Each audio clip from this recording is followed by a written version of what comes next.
भिंगारवासियांच्या वतीनं रोकडोबा मंदिर येथे माजी आमदार अरुणकाका जगताप यांच्या प्रकृतीत सुधारणा व्हावी यासाठी हनुमान चालीसा पठण आणि महाआरती संपन्न। विधान परिषदेचे माजी आमदार अरुणकाका जगताप यांच्या प्रकृतीत लवकर सुधारणा व्हावी या भावनेतून भिंगारवासियांच्या वतीनं रोकडोबा मंदिर येथे भक्तिभावाने हनुमान चालीसा पठण आणि महाआरतीचा कार्यक्रम संपन्न झाला। यावेळी मोठ्या संख्येने नागरिकांनी उपस्थित राहून सामूहिक प्रार्थनेत सहभाग घेतला। यानंतर उपस्थित नागरिकांनी संपूर्ण श्रद्धेनं हनुमान चालीसाचं सामूहिक पठण केलं। या पठणानंतर मंदिरात महाआरती करण्यात आली।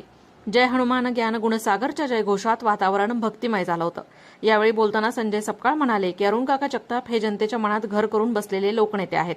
त्यांनी अनेक वर्ष भिंगारसह शहराच्या सर्वांगीण विकासासाठी अथक प्रयत्न केलेत। आज त्यांच्या आरोग्यासाठी आम्ही संपूर्ण समाज बांधवांसह प्रार्थना करत आहोत। अनेक महिला भगिनीही भजन व स्तोत्र म्हणत आपल्या भावना व्यक्त केल्या।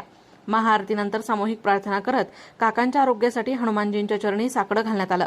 कार्यक्रम हा केवळ भक्तिभावाने भरलेला नव्हता, तर समाजाच्या एकतेचं, प्रेमाचं आणि लोकनेत्याच्या आरोग्याबाबतच्या काळजी आणि सदिच्छांचं प्रतीक ठरला। प्रतिनिधी दीपक कासवा, अहिल्यानगर। भिंगारवासियांच्या वतीनं आज या ठिकाणी आपण रोकडेश्वर मंदिरामध्ये जे की जागृत देवस्थान आहे, या ठिकाणी आपण काकांसाठी सगळ्यांनी इथे येऊन जी आरती केली तर निश्चितपणे काकाच्या तब्येतीमध्ये सुधार होईल आणि ते पूर्वीसारखे स्वस्थ होतील अशी आपण रोकडेश्वर चरणी प्रार्थना करतो। सर्वांतर्फे मी त्यांना सांगतो रोकडेश्वर चरणी की आपण लवकरात लवकर काकांना जितके लवकर बरं करता येईल तितके लवकर करा। त्यांचे बरेच इतर लोकांचे चाहते नगरमध्ये खूप त्यांचे चाहते आहेत, तर त्या सर्वांनी या ठिकाणी जे आपण प्रार्थना केली ती सफल हो अशी मी इच्छा व्यक्त करतो जवर परिवार ट्रस्ट तर्फे। आज आपण सर्व इथं रोकडेश्वर मंदिरात काकांची तब्येतच सुधारणा व्हावी त्याची प्रार्थना करण्यासाठी जमलो। जव्हार परिवार व आपले सर्वांचे हे सद्भावना काकांना लवकरात लवकर बऱ्या करण्यासाठी कामी पडावे ही रोकडोबाच्या चरणी आपली प्रार्थना। रोकडेश्वर मंदिर हा सुप्रसिद्ध मंदिर आहे आणि पावन मंदिर आहे। रोकडेश्वर महाराजांच्या इथं सर्व आज हनुमान चालीसाची पूजा झाली, त्याच्यानंतर आरती झाली। इथं सर्व पक्षाचे सर्व मित्रमंडळी काकाचे हितचिंतक, काकावर प्रेम करणारे आणि काकाचं सगळं प्रेम असणारे सगळे इथे होते। बाकी काकाची बरेच दिवस झाले प्रकृती असल्यामुळे आम्ही सर्वांनी भिंगारवासियांनी जव्हार परिवारांनी आम्ही सर्वांनीच मिळून आमच्या इथल्या सर्वच पक्षाच्या लोकांनी मिळून रोकडेश्वरला साकडं घातलं आणि काकाची तब्येत कशी चांगली होईल आणि परत काका कसे ठणठणीत होईल, कार्यकर्त्यांचं काम कसं करतील परत, आणि त्यांना सहकार्य कार्यकर्त्यांना काकांचा नेहमीच आहे आणि आतापर्यंत पुढे बी राहील अशी मी रोकडेश्वर त्यांनी प्रार्थना करतो। काकांची तब्येत चांगली व्हावी सर्वांच्या वतीने रोकडेश्वरला विनंती करतो।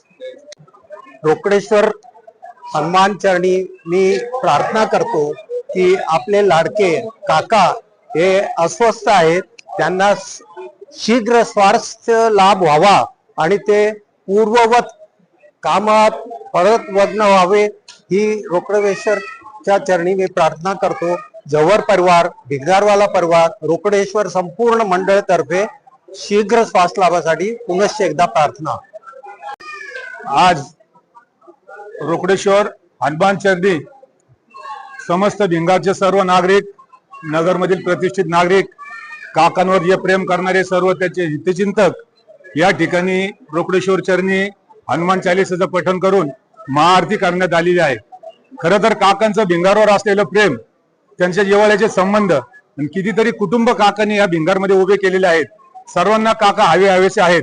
काकांची तब्येत बिघडल्यामुळे त्यांना रुबी हॉस्पिटलमध्ये ऍडमिट केलेलं आहे आणि काकांची तब्येत लवकरात लवकर बरी व्हावी यासाठी समस्त भिंगारकरांनी, नगरकरांनी या ठिकाणी रोकडेश्वर चरणी प्रार्थना केली, हनुमान चालीसा केला आणि महाआरती केली। रोकडेश्वर चरणी या ठिकाणी आम्ही एवढीच विनंती करतो, कारण रोकडेश्वर हा जागृत देवस्थान आहे आणि इथं जे आपली मनातली इच्छा असेल ती पूर्ण होती। आणि या ठिकाणी सर्व नागरिकांनी, सर्व भिंगारवासियांनी, सर्व प्रतिष्ठित लोकांनी मागणी केलेली आहे की आमच्या काकाची तब्येत लवकरात लवकर बरी व्हावी आणि काका पूर्ववत या ठिकाणी रुजू व्हावे। या ठिकाणी आम्ही सर्वांनी रोकडेश्वरची प्रार्थना केली आणि नक्कीच आमच्या या यशाला फळ भेटल अशी या ठिकाणी अपेक्षा व्यक्त करतो। आपण एवढ्या मोठ्या संख्येने उपस्थित राहिले त्याबद्दल आपल्या मनापासून आभार व्यक्त करतो।